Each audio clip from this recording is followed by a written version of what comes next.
Et bonjour tout le monde, bienvenue sur Zuc Raconte. Aujourd'hui, c'est l'histoire de Koenigsegg.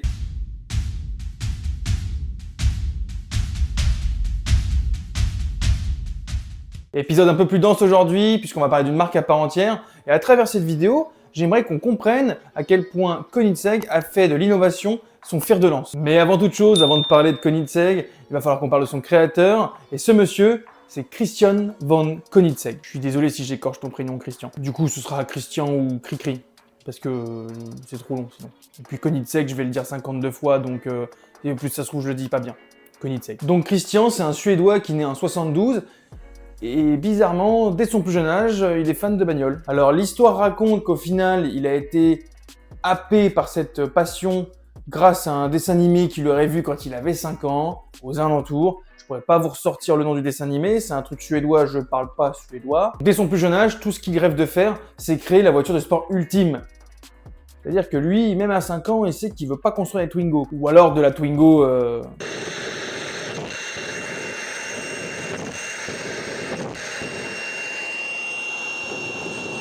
Cette passion pour l'automobile va le suivre tout le long de sa jeunesse et de son adolescence. Et du coup, il va se mettre à bricoler, réparer, dépanner, démonter, tout un tas de trucs. Ce qui fera de lui quelqu'un de plutôt bon, alors qu'il a tout appris tout seul. Et ce truc-là, ça prend tellement de place dans sa vie, qu'au final, et ce malgré une super école de prestige en Suède, bah il va arrêter l'école. Donc là, on parle d'un mec qui a tout pour réussir, grande école prestigieuse, et qui à 22 ans se dit « J'arrête tout, je pars sans rien et je crée ma boîte ». Je faisais quoi moi déjà à 22 ans? Je ne fais rien. On est alors en 94 et Christian il se lance tout seul, il n'a pas de ressources industrielles, il va essayer de rassembler une petite équipe autour de lui, lui il a ses connaissances qu'il a pu acquérir au fur et à mesure des années précédentes, mais globalement, il part sans rien. Par contre il a ses idées et il sait ce qu'il veut faire et ça n'a pas changé depuis ses 5 ans, il veut créer la voiture de sport ultime. Et là en fait le plus gros problème qui va se poser, c'est comme à chaque fois, c'est-à-dire que c'est bien beau de faire un châssis, une carrosserie, quelque chose comme ça, mais ce qui est le plus important et le plus coûteux, c'est le moteur, c'est la base de la bagnole en fait. Et s'il y a bien un truc que Cricri il a de bien fait, c'est son cerveau. Ce qui va se passer, c'est qu'il va prendre un moteur dispo sur le marché. En gros, à l'époque, c'est toujours le cas d'ailleurs ici, vous aviez des moteurs qui étaient disponibles sur le marché. Ce qui veut dire que ceux qui voulaient faire de la préparation automobile ou des constructeurs indépendants pouvaient venir acheter le moteur et du coup le mettre dans leur carrosserie. Le choix va rapidement se porter vers un moteur Ford V8 4 litres 6 d'environ 350 chevaux. Ça variait de 320 à 380 chevaux, mais nous on va dire 350 ici. Pour la petite histoire, c'est le moteur qui équipait la SVT Cobra de l'époque. Et comme je l'ai déjà dit, Christian il est pas bête, il réfléchit beaucoup.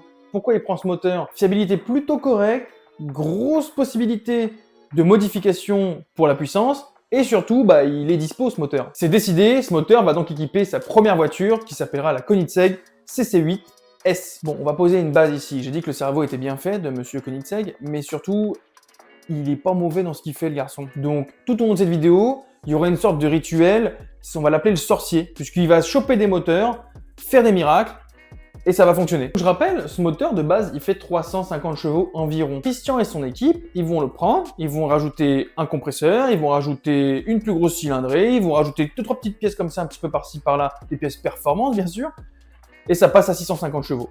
C'est-à-dire que le gars fait x2 sur le moteur quasiment quoi. C'est un sorcier. Bon, par contre, ça n'a pas pris 5 mois pour faire tout ça, vous vous doutez bien. Donc là, on est à peu près en 2002 et Christian von Koenigsegg va donc sortir son premier véhicule, présenter son premier véhicule, la CC8S, développant 650 chevaux avec un V8 Ford. Faut savoir qu'en 2002, au cas où vous n'étiez pas là, c'est l'année de la sortie de la Ferrari Enzo, qui sort 5 chevaux de plus. Ferrari Enzo qui sera moins fiable, Ferrari Enzo qui sera beaucoup plus cher. Bon, déjà, comme première voiture, ça pose les bases de ce que le mec veut faire. Il a les moyens de ses ambitions et les connaissances de ses ambitions. Pareil, deuxième postulat à avoir absolument en tête, tout le long de sa carrière, il veut innover et ruiner le game. Et tout le long de sa carrière, pour le moment, il va y arriver. Je suis désolé, je spoil, mais il va y arriver, quoi. Je veux dire, c'est pas... Enfin, vous connaissez Koenigsegg, de toute façon, c'est pas... Forcément, quand ça sort en 2002, ça fait un carton quand même, puisqu'on parle de performances qui sont exceptionnelles. Et grâce à tout ça, Cricri, il va se faire une petite réputation sympa. En 2004, il va sortir une version sportive de la CC8S, à savoir la CCR, qui produira 200 chevaux de plus et qui portera le total à environ 800 chevaux. Bon, voiture la plus rapide à son époque. 2 ans plus tard, il va sortir la CCX, qui aura, elle aussi, 200 chevaux de plus que la CCR. 1000 chevaux. C'est des louches de 200 chevaux qu'il met à chaque fois, le Cricri là. On va s'arrêter 2 petites secondes sur la CCX, parce qu'il y a 2 choses à savoir sur cette voiture. D'une part, la CCX sera équipée d'un tout nouveau moteur, puisqu'on abandonne le V8 Ford au profit d'un V8 Made in Koenigsegg. Et de 2, nouvelle technologie, en tout cas sur un moteur aussi puissant, ce sera un moteur flex fuel. Il tournera donc au super éthanol. Pour résumer, 2002 sortie du premier modèle, 2004 on rajoute 200 chevaux, 2006 on rajoute 200 chevaux, donc on est passé d'à peu près 650 chevaux à 1000 en 4 ans. Maintenant qu'ils ont bien assis le game au niveau des années 2000, il est temps d'attaquer les années 2010. Et c'est comme ça que va naître la Agera. En vrai, je sais même pas comment vous dire ça. La Agera, c'est V8, c'est 5 litres, c'est 410 km/h de vitesse de pointe. Ça ruine le game. Je sais pas comment vous dire ça autrement. Et ça, c'est la version classique, c'est l'Agera. Il va suivre d'autres modèles, dont une Agera RS. Pour faire très simple, entre 2010 et 2017, va sortir l'Agera, l'Agera S, l'Agera R, l'Agera One, l'Agera RS. À chaque fois, vous augmentez la puissance. Niveau puissance, ça donne l'Agera à peu près 950 chevaux, et la plus puissante fera environ 1350 chevaux. Et les voitures, elles font pas d'automne. Elles font beaucoup moins que ça même. Je vais vous parler de tous les modèles de l'Agera, mais je vais me concentrer sur la version RS. Cette version RS va être le symbole de la guerre avec Bugatti, à savoir qui a la plus grosse vitesse de pointe. Bon, ils s'amusaient aussi à faire le 0-400-0. Mais ça, moi, ça m'intéresse pas. L'Agera RS, du coup, en son temps, va plier la game contre Bugatti, puisqu'on atteindra une vitesse homologuée à 447 km/h, à savoir que c'était sur une piste qui était un petit peu sèche, et que, d'après ce qui se dit sur place, la voiture patinait jusqu'à plus de 180 km/h. Qui va donner, en gros, un 0 à 400 en 26 secondes. 26 secondes. Je sais pas si on se rend compte de ce que c'est, 26 secondes. Bon, du coup, dans cette fameuse guerre avec Bugatti, la guerre RS va bien plier la chose. Cependant, je pense que tout le monde est au courant. Bugatti va sortir la Chiron Super Sport 300+. Plus long la prochaine fois, s'il vous plaît, les noms. Qui va taper 490 km/h et va complètement arrêter la guerre. Enfin, je dis que ça a complètement arrêté la guerre, oui et non, puisque Koenigsegg va pas rester dans son coin tranquillement en train de ne rien faire et va sortir la Jesko Absolute. Absolute.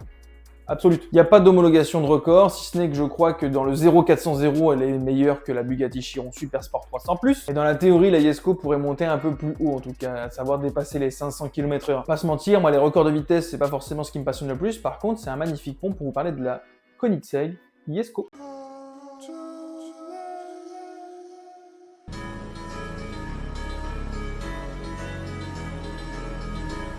La Jesko, pour moi, elle est importante parce qu'elle va introduire une nouvelle technologie, et je vous parlais d'innovation juste un petit peu avant, à savoir la transmission LST, ou la boîte de vitesse LST. LST qui veut dire Light Speed Transmission, qu'on pourrait traduire par transmission vitesse-lumière. Une transmission à la vitesse de la lumière. Transmission qui va vite. Alors pour le coup, c'est bien beau, une boîte de vitesse qui passe les vitesses rapidement, c'est tout ce qu'on lui demande.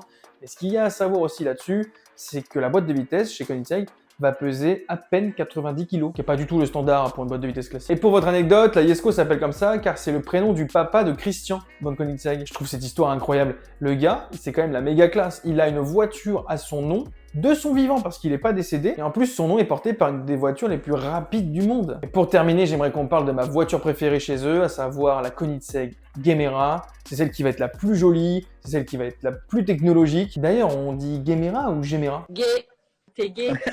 Donc la Gemera, ce qu'il faut savoir, c'est que c'est une voiture ultra atypique. Déjà, dans le rayon des super hypercars, avoir 4 places, c'est absolument pas commun. Le design, il est racé, il est épuré. Vraiment, elle a une gueule à tomber par terre. Cette Gemera va synthétiser au moins 3 des plus grosses technologies sorties de chez Koenigsegg. Maintenant que Koenigsegg se focalise un peu moins sur la puissance, un peu moins, faut le dire vite, puisque la Gemera est annoncée entre 1700 et 2300 chevaux suivant les motorisations. Mais maintenant qu'ils ont un peu plié le game au niveau de la puissance, ils vont se concentrer vraiment sur des technologies qui vont faire avancer les choses. Et pour la première technologie, il y a un moteur qui n'a pas d'arbre à cam. C'est un moteur qui s'appelle le moteur Free Valve, d'où le nom de pas d'arbre à cam, et qui va être un 3 cylindres de 2 litres qui développe 600 chevaux. La Gemera va aussi posséder 2 moteurs électriques complètement révolutionnaires, à savoir un premier moteur électrique qui s'appelle Quark, qui pèse 30 kg et qui développe 340 chevaux. Et le deuxième moteur électrique qui lui va être surnommé Dark Matter, qui développera 800 chevaux pour 10 kg de plus, donc 40 kg. Je ne sais pas si on se rend compte que le problème des voitures électriques, c'est souvent le poids des batteries et la capacité des batteries. Bon, pour la capacité des batteries, Koenigsegg, je ne sais pas trop ce que ça donne. Mais par contre, là, on parle de tout petits moteurs qui ne pèsent vraiment rien, qui sont capables de développer des puissances folles. Et donc, je pense qu'avec ce truc-là, on peut mettre des batteries, on peut stocker des batteries un peu plus facilement. C'est pour ça qu'ils ont pu se permettre de faire une 4 places, et qu'avec tout ça, tous ces trucs réduits, ils sont capables de libérer de l'espace pour le personnel à bord. Ouais, parce que là, on parle d'avion, on parle même plus de voiture. C'est pour ça que la Gemera est une voiture que j'adore. Évidemment que le design, il fait énormément, et je trouve vraiment son design incroyable. Par contre, je trouve ça fou que Koenigsegg, qui est une petite entreprise où ils sont 80 personnes, ils sortent que quelques véhicules par an, arrivent à sortir des technologies comme celle-ci, alors que nous, on se travaille encore avec des 208 électriques qui font 1 tonne 6 et qui ont 250 km d'autonomie. C'est pour ça que j'aime cette marque. Bon là, on va vraiment parler de mon anecdote préférée dans toute l'histoire de l'automobile. Ce qu'il faut savoir, c'est que toutes les Koenigsegg vont avoir un petit fantôme sur leur carrosserie, placé à l'avant ou à l'arrière, ou les deux. En gros, Christian, quand il a implanté son siège, et son usine du coup, il a récupéré les terres de cette fameuse escadrille fantôme. Cette unité fantôme, c'était une unité de l'armée de l'air. Cette escadrille partait très tôt le matin et revenait très tard le soir.